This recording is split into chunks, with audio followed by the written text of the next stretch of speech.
So, dadako na po tayo sa ating lesson, mga kapatid. At ang lesson natin ay may pamagat na maganda to, mga kapatid. Huwag lang kayo kukurap sapagkat ito'y napakahalagang paksa sa buhay po natin. Tungkol ito sa ang biyayang nagliligtas ay ang biyayang nagsasanay. Sa wikang Ingles, yung nasa ilalim, the grace that saves is the grace that trains. So, ang mga version ng Biblia natin gagamitin ay ang bagong ang Biblia at yung katapat niya sa English ay New American Standard Bible at may gagamitin din tayong Revised Tagalog Popular Version. Kaya nasabi natin na liban na kung babanggitin. So, ang title natin ngayon, mga kapatid, ay tungkol to sa sinasabi sa isa sa mga talata ng ating main verse. Ang main verse po natin ay nasa Tito 2:11 hanggang 14. Ang ibig sabihin natin dito, mga kapatid, ang biyayang nagliligtas ay ang biyayang nagsasanay. The grace that saves is the grace that trains. Na ang ibig sabihin natin dito, kung talagang naranasan natin na maligtas ang ating mga kaluluwa sa pamamagitan ng biyaya ng Diyos, di ba naligtas tayo hindi dahil sa ating sarili, kundi dahil yan ay biyaya ng Diyos. Hindi sa pamamagitan ng mga gawa, di ba? Yan ang basic na doktrina na ang salvation, ang kaligtasan, ay hindi dahil sa sarili nating kagagawan, kundi yan ay biyaya ng Diyos. Yan ay ibinigay ng Diyos na walang bayad sapagkat hindi natin kayang iligtas ang sarili natin, so binayayaan tayo ng kaligtasan. Pero may kondisyon. Ang kondisyon ay hindi yung gawa. Kung matuturing mong gawa, yun ang pinakamaliit na magagawa natin at yun na rin ang pinakamalaking magagawa natin para matanggap natin ang biyayang pagliligtas ng Diyos. Ano yun? Pananampalataya kay Kristo. O hindi mahirap na gawa yun, mga kapatid. Yung maniwala ka, sampalatayanan mo ang ginawang pagtubos ng ating Panginoon sa Kristo para maligtas ka. Yun lang ang kondisyon. Kaya biyaya yan, mga kapatid.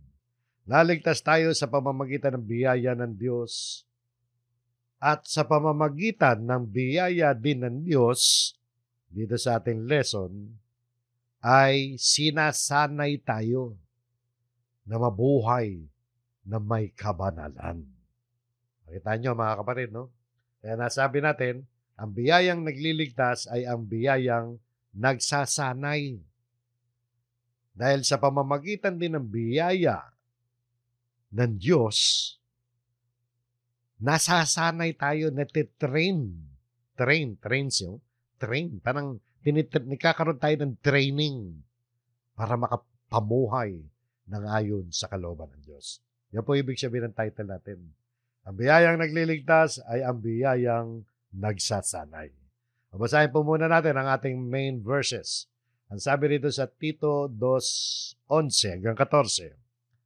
Sapagkat nagpakita ang biyaya ng Diyos na nagdadala ng kaligtasan sa lahat ng tao, na nagtuturo sa atin na matapos itakwil ang kasamaan at mga makamundong pagnanasa ay dapat tayong mamuhay na may katinuan, matuwid at banal sa kasalukuyang panahon. Habang hinihintay natin ang mapalad na pag-asa at ang pagpapakita ng kaluwalhatian ng ating dakilang Diyos at tagapagligtas na si Hesukristo. Siya ang nagbigay ng kanyang sarili alang-alang sa atin upang tayo matubos niya sa lahat ng mga kasamaan at pakalinisin para sa kanyang sarili ang sambayanang pag-aari niya na masigasig sa mabubuting gawa. So yun po ang ating mga pangunahing mga talata. Pag-aralan po natin ito, mga kapatid. Iba, iniisip nila, bakit daw natin itinuturo na pananampalataya ang makapagliligtas at hindi ang mga gawa. Totoo yun. Ang pananampalataya natin ang makapagliligtas, hindi mga gawa. Pero, ano halaga ng gawa? Ang gawa, mga kapatid, resulta yan. Resulta yan ng tunay na pananampalataya. Kaya hindi po pwedeng gumagawa ka na mabuti na wala kang pananampalataya. At dito sa lesson natin, mga kapatid, lilitaw rito na nagkakaroon ng kabuluhan ang mga mabubuting gawa na umuusbong yan mula sa ating pananampalataya. Lumalabas yan mula sa pananampalataya na kaya tayo nakagagawa ng mabuti dahil sa pananampalataya. At lahat ng yan, mga kapatid, dahil sa biyaya ng Diyos. Tingnan nyo, mga kapatid. Ang sabi rito, sapagkat nagpakita ang biyaya ng Diyos na nagdadala ng kaligtasan sa lahat ng tao. So, ang talata ay nagsimula sa salitang sabagkat. Ibig sabihin, mga kapatid, kapag ganyan ang simula ng talata, ibig sabihin, merong pinanggagalingan yan. Merong pinaguhugutan. Wika ka, di ba? May pinaguhugutan si Pablo rito. Sapagkat nagpakita ang biyaya ng Diyos. Ibig sabihin, ito ang dahilan kung bakit niya nasabi yung mga naunang mga talata rito. Ano ba yung mga naunang mga talata dyan? Yan yung nasa Tito 2:1 hanggang 10. Kasi 11 yan eh, di ba? 11 yan. So, chapter 2 verse 1 hanggang 10. Ito ang dahilan. Yung nasa 11 ang dahilan. Kung bakit niya nasabi yung 2:1 hanggang 10. Bakit niya nasabi yung 2:1 hanggang 10? Sapagkat nagpakita ang biyaya ng Diyos na nagdadala ng kaligtasan sa lahat ng tao. Yun ang dahilan. Ano ba laman ng 2:1 hanggang 10? Mga kapatid, papasadahan po natin yan. 10 mga talata yan. At huwag naman kayong matakot. Maraming, ayaw ng maraming talata eh. Pero dito tayo natututo sa mga talata ng Biblia eh.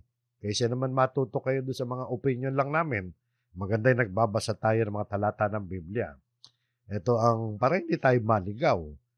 Mahalaga ang nilalaman nito, mga kapatid. Alam niyo ba ang laman ng 2:1 hanggang 10? Abay, napakahalagang mapasadahan natin yan. Sapagat makikita nyo na ito yung mga instruction ni Apostol Pablo na dapat ipangaral ni Tito dyan sa lugar na yan na kung saan naroroon si Tito.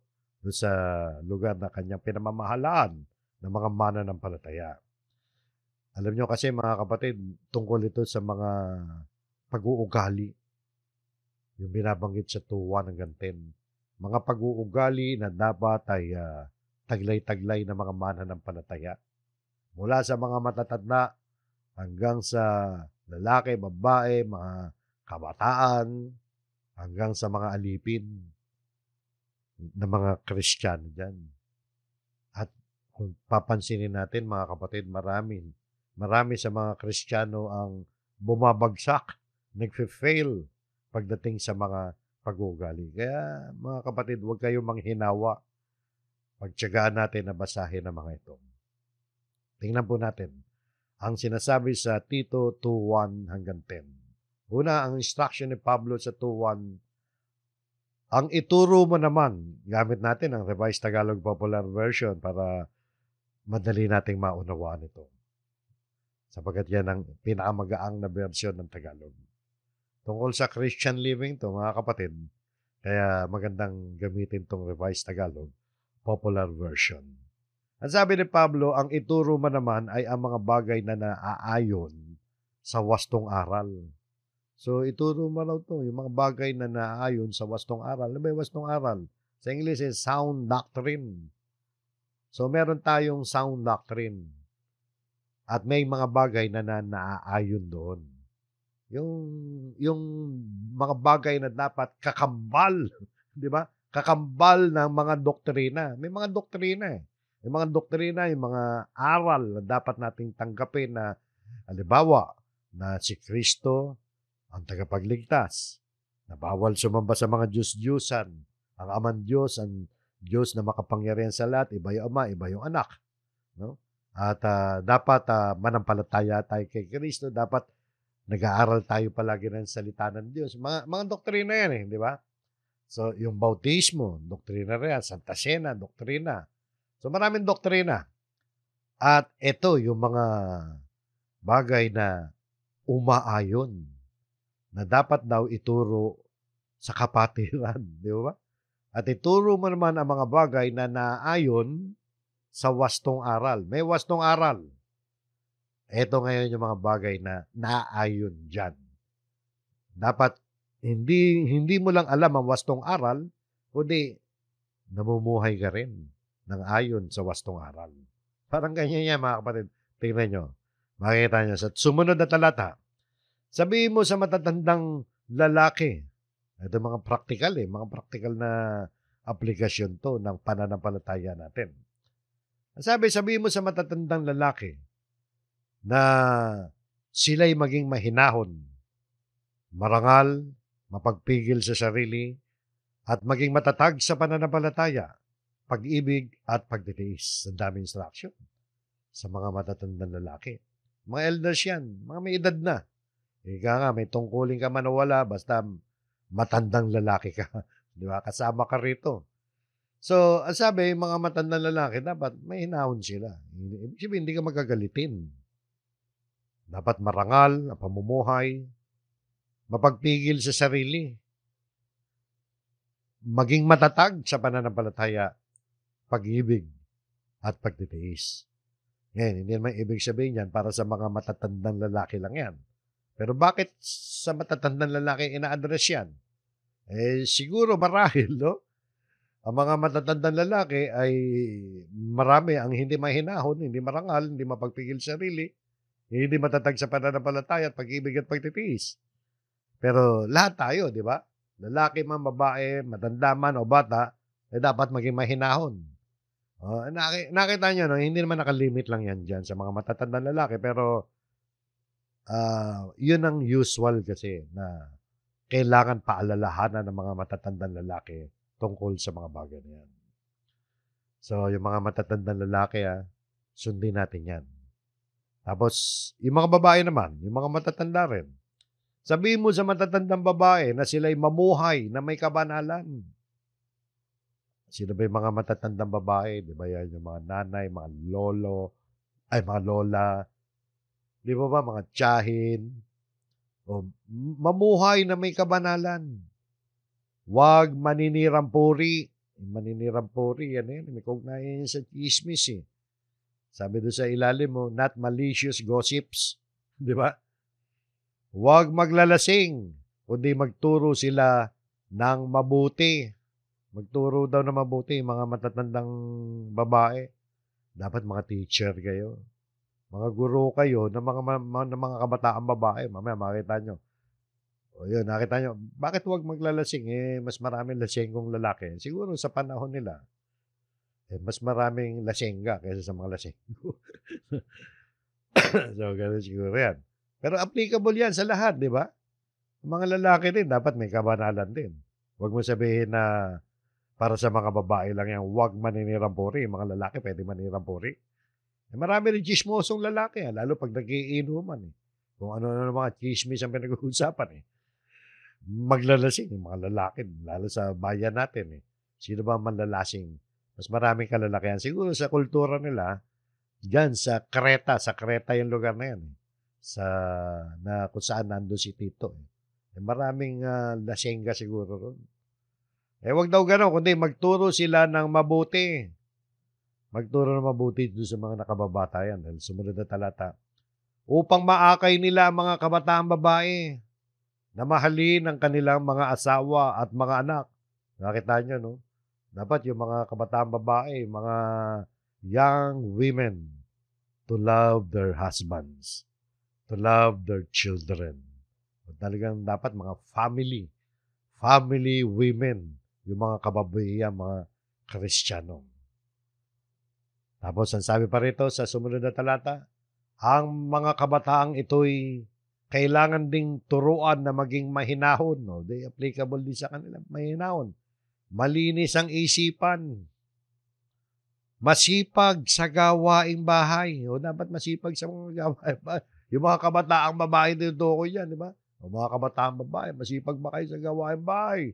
Mabait at masunurin sa kanilang asawa. Kung may asawa ka, dapat masunurin ka sa asawa mo upang walang masabi ang sino man laban sa salita ng Diyos na dahil sa kanila. O yun ang purpose ni Pablo. Yung pag-uugali ang tinatalakay niya dahil parang lumalabas dito, ayusin natin ang ating mga pag-uugali para naman yung mga hindi mananampalataya ay wag nilang hindi sila makapagsalita ng laban sa salita ng Diyos. Dahil sa mga masasamang pag-uugali ng mga Kristiyano. Di ba gano'n kuminsan? Hindi nyo ba nadidinig kuminsan na nadidinig natin na yan, nag-aaral ng Biblia pero tingnan mo ugali niya, no? Biblia pa ng Biblia pero wala rin. Napipintasan tuloy ang salita ng Diyos. Nakita niyo, no? Pag-uugali, mga tinatalakay ni Pablo rito sa 2:1 hanggang 10. Turuan mo rin ang mga kabataang lalaki na maging mapagpigil sa sarili. O kabataang lalaki, maging mapagpigil. Young men. Okay, kasi mapupusok ang mga kabataan Lalo na yung mga kalalakihan. Sino ba yung nasa mga rambulan? Sino ba yung mga nasa malapit sa disgrasya? Yung mga kabataan lalaki na walang disiplina. Di ba? Walang pagpipigil sa sarili. Sa lahat ng paraan, ito naman kay Tito, pati siya. Sa lahat ng paraan, maging halimbawa ka na mabuting ugali at maging tapat ka at kagalang-galang sa iyong pagtuturo. Ito, bilang pastor naman to si Tito. Pati ugali niya. Meron instruction si Pablo. Dapat maging kagalang-galang siya, maging tapat sa kanyang pagtuturo. Nararapat na pananalita ang lagi mong gamitin upang hindi mapintasan nino man ang sinasabi mo. Dapat nag-iingat sa pagsasalita, di ba? Yung mga katulad ni Tito na nagtuturo. Kaya't mapapahiya ang ating mga kalaban sapagkat wala silang masasabing masama laban sa atin. So, pinag-iingatan din natin yung impresyon ng ibang tao sa atin. Hindi po pwedeng salita tayo ng salita na sasabihin natin, wala tayong pakialam kung ano man ang interpretasyon nila. Hindi po ganun yan. Kailangan wala silang masasabing masama laban sa atin. Tapos, sa 9, turuan mo ang mga alipin na maging masunurin at kalugod-lugod sa kanilang mga amo. Hindi nila dapat sagutin ang mga ito. Alam natin, wala nang alipin ngayon. Nung araw, may mga alipin. Pero yung mga alipin nga, matitindi, di ba? Talaga pag alipin ka. Pag-aari ka, personal property ka nung amo mo. Pero ngayon, hindi na. So, sa panahon natin yan, applicable yan sa mga empleyado, sa mga namamasukan, sa mga may mga amo. Maging masunurin at kalugod-lugod sa kanilang mga amo. At hindi dapat sasagot-sagutin yung mga ito. Huwag kayo sasagot-sagot ng pabalang sa mga amo ninyo. Pagnakawan man, huwag niyong kukupitan yung amo ninyo. Dapat sila maging tapat sa lahat ng pagkakataon. Bakit? Upang maipakita nila sa lahat nilang ginagawa ang kagandahan ng mga katuruan ng Diyos na ating tagapagligtas. So, kaya instruction ni Pablo sa pag-uugali rin para maging magandang pag-uugali natin, para maging magandang impression din ng mga hindi mananampalataya. Para maipakita natin, mga kapatid, sa pamamagitan ng ating mga ginagawa, yung kagandahan ng pagiging Kristiyano, kagandahan ng mga katuruan ng Diyos na ating tagapagligtas. So yun. Bakit ba sinabi ni Pablo yan? Verse 10 yan. Ang dami, no? Ang dami niya sinabi. Mula verse 1 hanggang 10. Bakit niya sinabi yan? Sapagkat, yan, papasok yung main verse natin. Sapagkat nagpakita ang biyaya ng Diyos na nagdadala ng kaligtasan sa lahat ng tao. Nakita niyo ang dahilan, no? Nagpakita ang biyaya ng Diyos na nagdadala ng kaligtasan sa lahat ng tao. Dahil dyan, mga kapatid, dahil sa biyaya ng Diyos na nagdadala ng kaligtasan sa lahat ng mga tao. Hindi pa tapos, no? Bitin pa. So, yung kaligtasan na inaalok ng Diyos dito, para sa lahat ng mga tao yan. Kaya lang, hindi lahat ng tao tumanggap. Open yan. Welcome ang lahat ng mga tao dyan. Hindi lang sa isang grupo ng mga tao yan, no? Kundi hindi sa isang sekta lang yan. Sa buong digdig yan.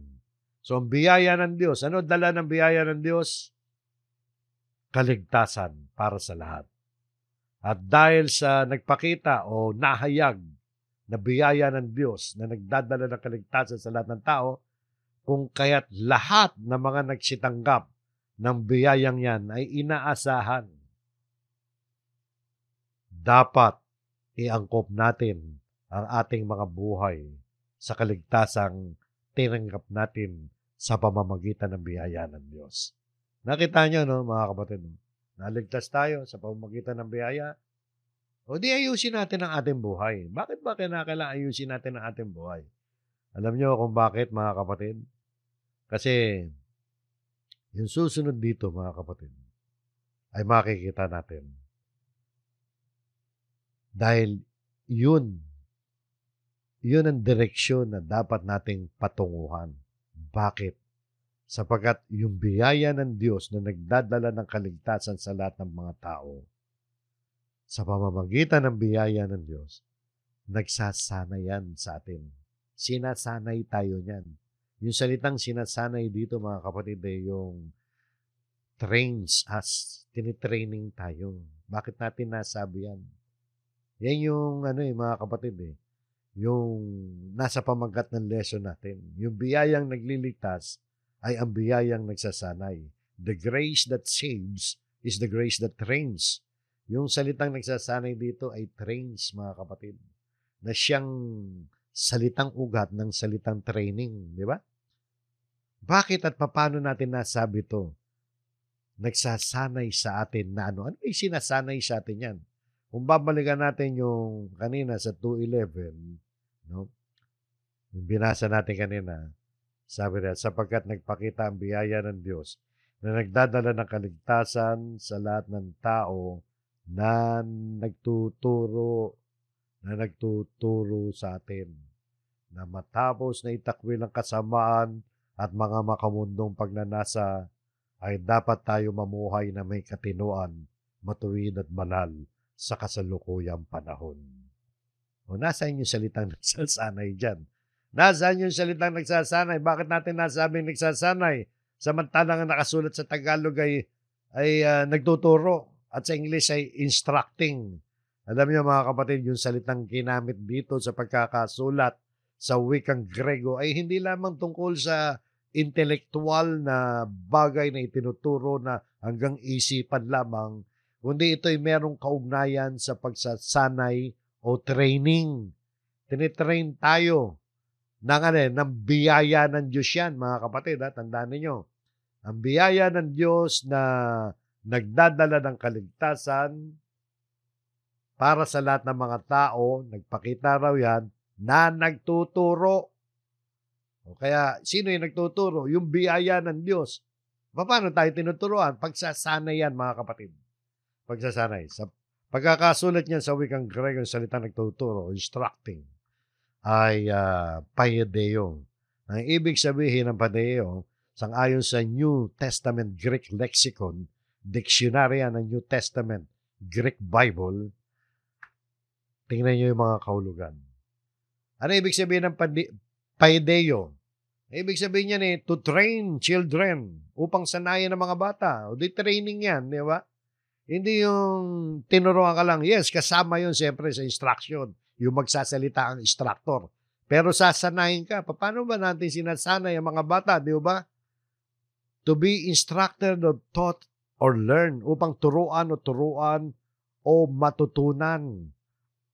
To cause one to learn upang maging sanhi ng pagkatuto. O di ba? To train children, ha? Paano mo train ng children mo kung puro daldal lang, di ba? Tinuturuan din natin ng mga practical application yan. Di ba? Ginagabayan natin ang ating mga anak para matuto.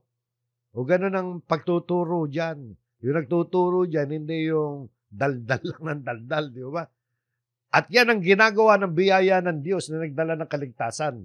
Ang biyaya ng Diyos na nagdadala ng kaligtasan ay nagtuturo. Ito pa kahulugan yan, yung paideo. Yung nagtuturo, instructing, to chastise, Ano yung chastise, mga kapatid? Pagpaparusa yan.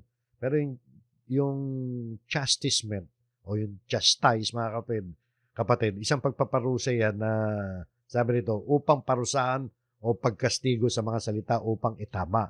Ang purpose niya para iwasto ka, hindi para parusahan lang na as in parusahan na talagang pagmamalupitan ka lang.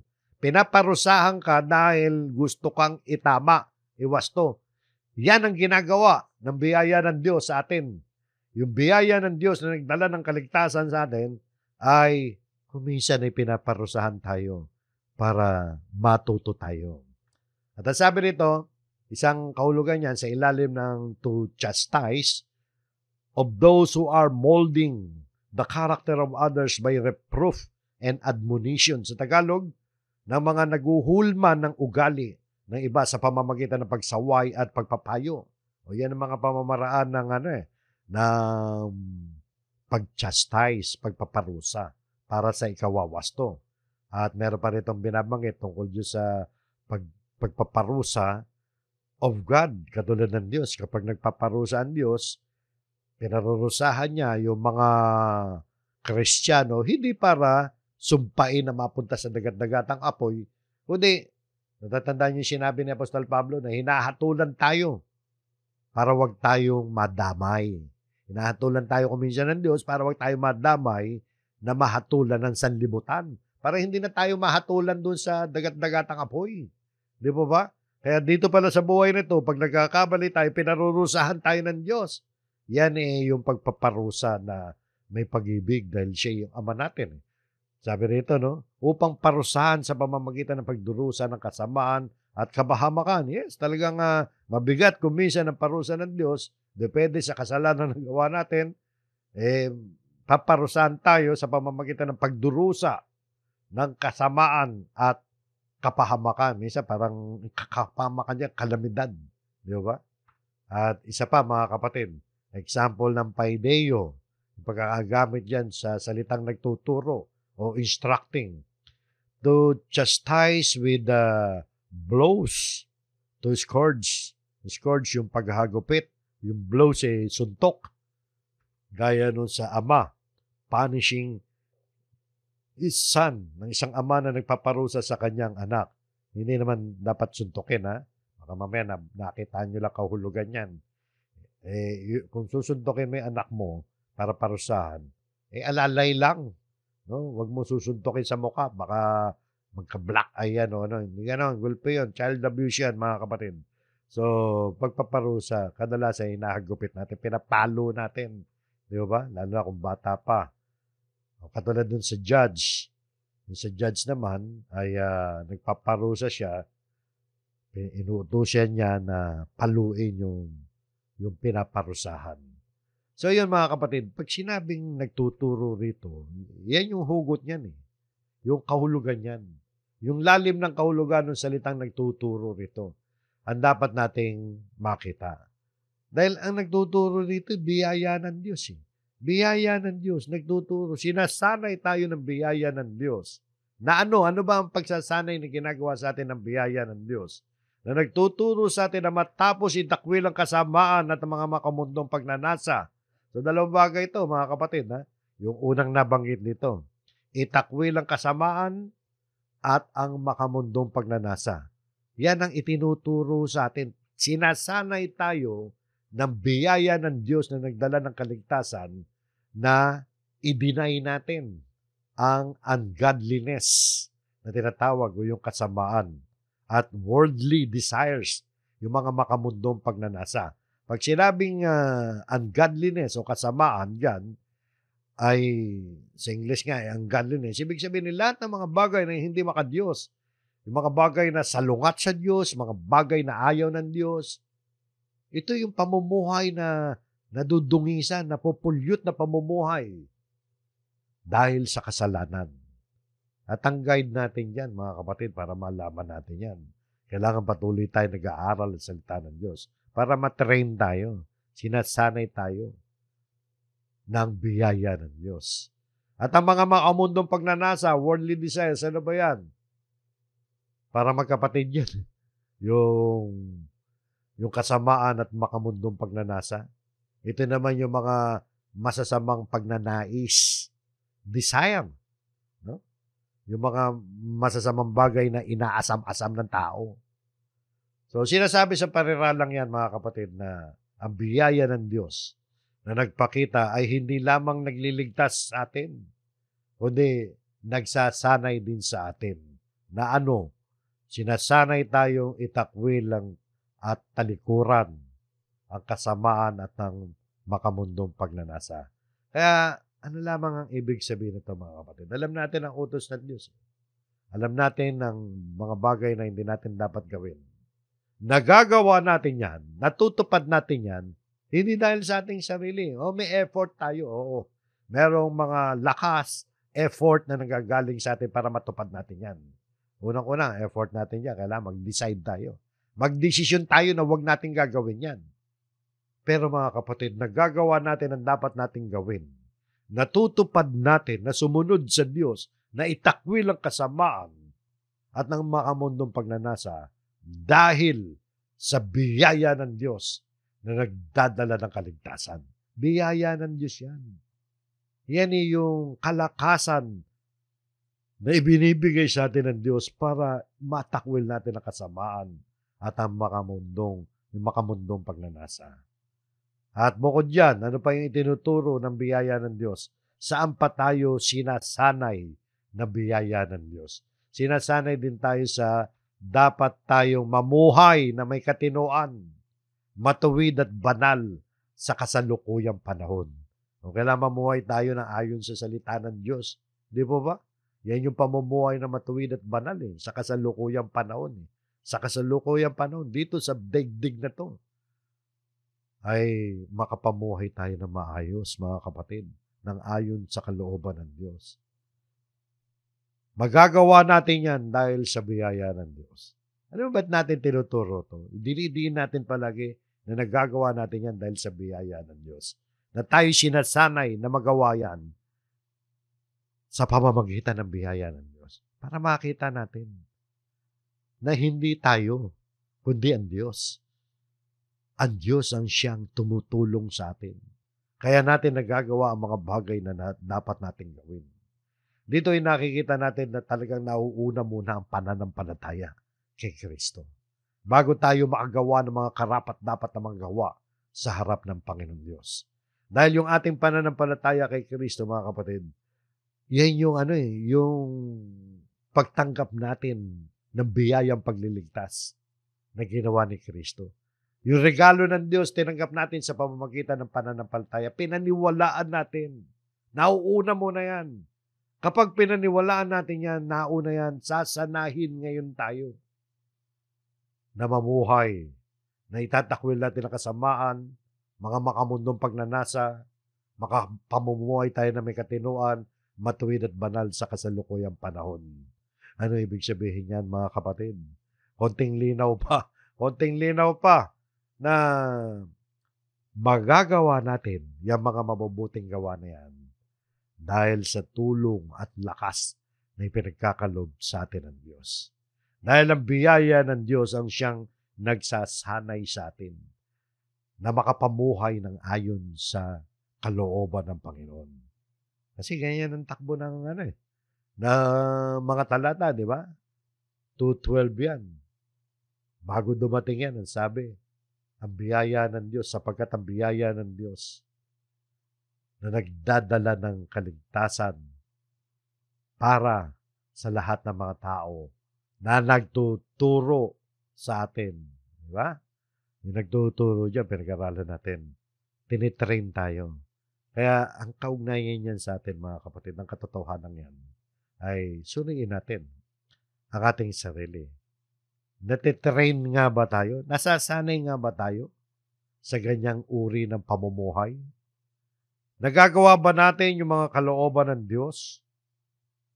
O baka naman kaya tayo nahihirapan na gawin yan dahil o kaya hindi natin nagagawa dahil sa kulang tayo ng pananampalataya. Tandaan natin, yung biyaya ng Diyos na nagdadala ng kaligtasan, ang siyang nagpapagawa sa atin yan. ang siyang ika nga na nagsasanay sa atin para magawa natin yan.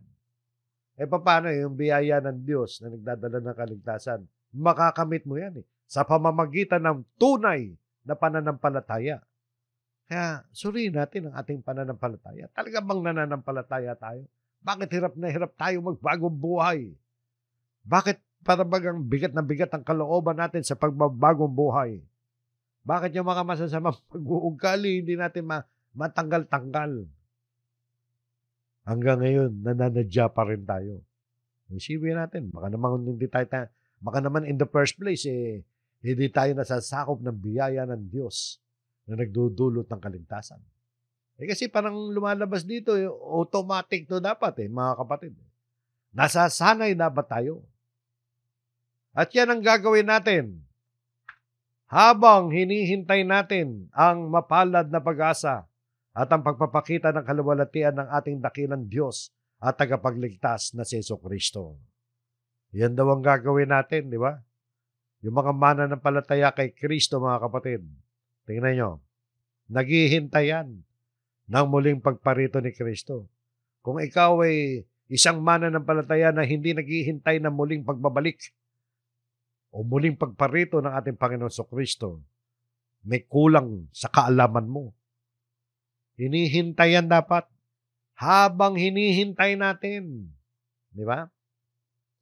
Kasama yan sa buhay natin sa araw-araw. Hindi yung puro sa mundong ito lamang ang iniisip natin. Hindi puro karir lamang. Hindi puro mga pangarap lamang sa buhay. Hindi po masama lahat yan. Okay lang. Iporso mo ang karir mo. Tuparin mo mga pangarap mo kung kaya mo, kung kalooban ng Panginoon.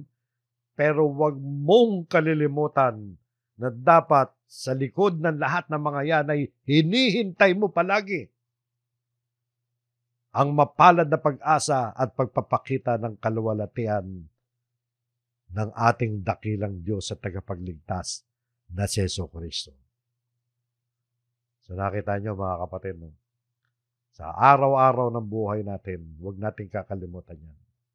Kasi pag naghihintay tayo sa Panginoon, ang laking tulong yan sa atin. Nasasanay tayo ng biyaya ng Diyos para madisiplina natin ang ating sarili. Pag naghihintay ka, di ba, palagi kang alisto. Habang may ginagawa ka, habang naghahanap buhay ka, habang kung ano man ang ginagawa mo, habang namamasyal ka, hindi naman masama yan, mga yan Naghihintay ka na anytime, alam mo, darating ang Panginoon sa Kristo. At ang isang katotohanan pa na nais kong bigyan din dito, mga kapatid, nung sabihin dito, yung mga katagang ng ating dakilang Diyos at tagapagligtas na si Jesucristo, kay linaw-linaw niyan, mga kapatid. Diyos nga ba ang Panginoong Jesucristo? Iba kasi tumututol, gaya nung yung iglesia na tumututol na si Kristo'y tao lang daw at hindi Diyos. O eto, nakasulat dakilang Diyos at tagapagligtas na si Jesucristo, pero hindi siya yung Ama. Kasi pag ginawa mong Ama, ang Panginoon Jesucristo, magkakagulo-gulo na yung unawa natin yan. Wala namang ganun pagtuturo ang Biblia. Pero Diyos nga ba ang Panginoon Jesucristo? Diyos. Dakila ba siya? Dakila. Di ba? Kaya dakilang Diyos at tagapagligtas na si Jesucristo. Naisingit lang natin yan. Pero ang diwa talaga ni Pablo rito, dapat tayo ay nasasanay ng biyayang nagliligtas. Yung biyayang nagligtas sa atin, dapat nasasanay tayo sa pamamagitan nun para maging matino ang buhay natin, mamuhay na may kabanalan. At kaya natin gawin yan. Alam nyo, paano natin nasabing kaya natin gawin yan? Actually, hindi naman dahil nga sa sarili natin yan Dahil nga sa biyaya. Biyaya nga yan At yan ang dahilan kung bakit si Kristo ay namatay sa krus. Hindi lamang para iligtas tayo, kundi para habang nabubuhay tayo dito sa ibabaw ng lupa ay magamit tayo sa mabubuting gawa. Tingnan nyo mga kapatid sa huling talata natin. Siya, ibig sabihin si Kristo, ang nagbigay ng kanyang sarili alang-alang sa atin. Alam natin lahat yan. Alang-alang sa atin, ibinigay ni Kristo ang kanyang buhay. Namatay siya sa krus. Sinacrifice niya napakaraming bagay. Iniwan niya ang langit. Iniwan niya ang kaluwalhatian para tubusin lang tayo. Kaya sabi nito, upang tayo matubos niya sa lahat ng mga kasamaan, para maalis tayo. Pag sinabing tinubos ka, di ba? Redeem. Inalis ka sa ganyang kalagayan. Hindi na tayo alipin ng kasamaan. Nakita nyo, no? Kaya kaya nating mabuhay ngayon na may kabanalan. At pakalinisin para sa kanyang sarili ang sambayanang pag-aari niya. So ginawa tayong sambayanan, bayan. Sinama tayo sa bayan, di ba? Sa spiritual Israel, nasama tayo. At ang nais ng Panginoon Kristo, kaya siya namatay sa krus, para pakalinisin, para sa kanyang sariling sambayanang pag-aari. Gusto niya magkaroon siya ng sariling pag-aari at tayo na ngayon. Yung mga sumasampalataya kay Kristo ay naging sariling pag-aari ng ating Panginoong Kristo na saan tayo patungo. Ano ang dapat na maging kalagayan natin? Na masigasig sa mabubuting gawa. O dapat patungo tayo dapat sa ganyan, mga kapatid. Na kapag sinabing masigasig, ano yung masigasig? Zealous. Hindi zealous, zealous sa Ingles. Ito'y tumutukoy sa, ibig sabihin niya, yung talagang nakafocus ka, nakatuon yung pagnanais mo na ilalarawan yan, mga kapatid, sa pamamagitan ng pagnanasa at commitment. Pag masigasig ka sa mabuting gawa, talagang committed ka na gumawa ng mga mabubuting gawa na ipinagagawa sa atin ng Panginoon. Maaaring ang sigasig, mga kapatid, dalawang bagay yan Masigasig sa paggawa ng masama, masigasig sa paggawa ng mabuti. Pero dito, masigasig sa mabubuting gawa. Yan yung mga kapatid, yung kalooban ng Panginoon sa atin. Maging masisigla tayong mga Kristiyano sa paggawa ng mabubuti. Magagawa lamang natin ito kung nakatanggap tayo ng biyaya ng Diyos. Dahil ang biyaya ng Diyos ang siyang nagsasanay o nagtuturo sa atin. Pero tandaan nyo, mga kapatid, lumalabas ngayon talaga malinaw na nauuna talaga yung pananampalataya bago yung mga gawa. Ganun lumalabas, kay linaw, di ba? Dahil nauna mo na ang biyaya ng Diyos na nagdudulot ng kaligtasan. Then, sinunod ni Pablo na nagtuturo ngayon. Nagsasanay para sa pamumuhay na ayon sa kalooban ng Diyos. So, kaya madalas nating sabihin, mga kapatid, nauuna mo ng pananampalataya at ito ay sinusundan o nagre-resulta sa mabubuting gawa. Kaya pwede natin gawing barometer yan, sukatan yung ating pamumuhay. Sukatan na talaga bang nananampalataya tayo? So, kasi makikita natin yan sa mga gawa natin. Sa resulta ng pamumuhay natin. Nabago ba ang buhay natin? Natanggap na ba natin ang biyaya ng Diyos na pinag-uusapan natin dito na nagdadala ng kaligtasan? Kung natanggap na natin ang biyaya ng Diyos na nagdadala ng kaligtasan, nasasanay ba tayo? Sinasanay ba tayo ng biyayang yan na mabago ang ating buhay? Kapag hindi, mga kapatid, mag-isip-isip tayo, manalangin tayo sa Panginoon. Tulungan tayo na magkaroon tayo ng tunay na pananampalataya. Maunawaan natin ang biyayang yan ng kaligtasan ay hindi tayo ang may effort niyan. Ang tanging effort natin yung katiting, paniwalaan. Kaya dapat yung paniniwala natin ay maging genuine, maging tunay, maging tapat. Alagaan natin yan, mga kapatid. Panalangin natin sa Panginoon na magkaroon tayo ng tunay na pananampalataya upang ang tunay na pananampalataya na yan ay umusbong sa mabubuting gawa. Kaya yan po, mga kapatid, ang biyayang nagliligtas ay ang biyayang nagsasanay. Kung talagang naligtas tayo sa pamamagitan ng biyaya ng Diyos, dapat ay nasasanay na rin tayo. Natitrain tayo ng biyaya ng Diyos. So hanggang diyan mga kapatid, nawa'y makatulong sa atin ito upang lalo pang umunlad ang ating relasyon sa Panginoon Diyos. Pagpalain tayong lahat ng Panginoon, tayo po'y muling manalangin.